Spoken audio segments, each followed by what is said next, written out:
When the echo lives, your spirit awakens. Today, a word echoes straight from the Old Testament. A small detail, almost unnoticed, yet it carries an urgent warning for our times. One verse, one behavior, one reflection that could save lives, including your own, came riding like a storm. The dust rose, the horses roared, and the watchman knew, it's Jehu. It must be Jehu, because no one drove like him. But what about you? How do you drive? Let us share a brief story about King Jehu. Jehu was a commander, a warrior. He was anointed king with a divine mission. Jehu was the son of a man named Jehoshaphat and the grandson of Nimshi. His name means, of the Lord. Before his reign, he served as a military commander under King Ahab and later under Ahab's sons. Even during Ahab's reign, Jehu had already been chosen by God to be an instrument of judgment against the apostates of Israel, especially the royal family. Jehu is first mentioned in the Bible in 1 Kings 19:15, when God instructed the prophet Elijah to anoint him as king of Israel. And it came to pass that, though Jehu was zealous and fulfilled the word of the Lord concerning the house of Ahab and the destruction of Baal worship, yet he walked not in the law of the Lord God of Israel with all his heart. For he departed not from the sins of Jeroboam, who made Israel to sin, namely, the golden calves that were in Bethel and in Dan, 2 Kings 10:29. Nevertheless, the Lord regarded the works of Jehu and said, because thou hast done well in executing that which is right in mine eyes, and hast done unto the house of Ahab according to all that was in mine heart, thy children of the 4th generation shall sit upon the throne of Israel.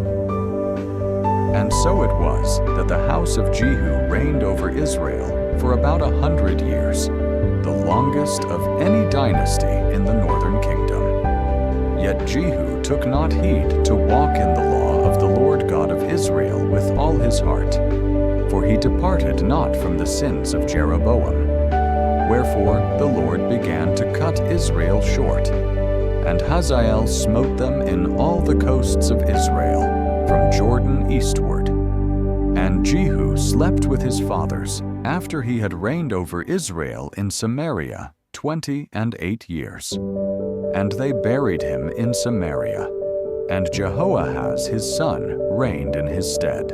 But what's curious is that the Bible doesn't highlight his speech or his posture. It highlights how he drove, the fury with which he handled his war chariot. Jehu was anointed king by the prophet Elisha's command. He was a man of action, leading with strength, yes, often with violence. But today, we're not here to analyze his intentions or role in biblical history. Today, we focus on something else, a recognizable behavior, that intense, impulsive, aggressive way of driving. Thousands of years later, we're still known by how we drive. But now, the battlefield is the streets. The chariot became a car. The path became a highway. What was once a war scene has become our everyday life.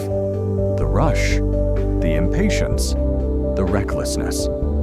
How many lives are destroyed? How many families are left in mourning? How many tragedies are caused by people who drive like madmen? Every year, thousands die in traffic, not because of mechanical failures, but because of human behavior, because of people who drive like Jehu. So many of these deaths are caused by impulsiveness, aggression, and distraction.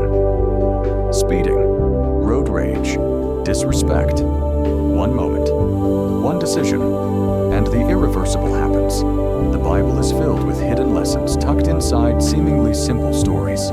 Today, Jehu shows us more than force. He makes us think. How am I driving? In a rush? With anger? Indifferent to others' lives? When someone cuts you off, do you curse or pray? When the light takes too long, do you breathe or explode? Your driving is your preaching.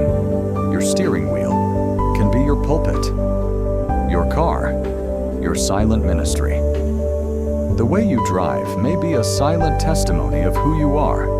It can be a sermon in motion, a reflection of the peace within, or the storm you're feeding. Imagine if every Christian drove with kindness, patience, respect. Imagine how many lives would be protected, how many opportunities we'd have to glorify the name of the one who leads us, even behind the wheel. How do you drive? Did you know that the way you drive can be a powerful testimony to other drivers? And above all, it can glorify the name of the one who drives your life. When the echo lives, your spirit awakens. If this word echoes within you, like, share, and subscribe. Until next time, the living echo.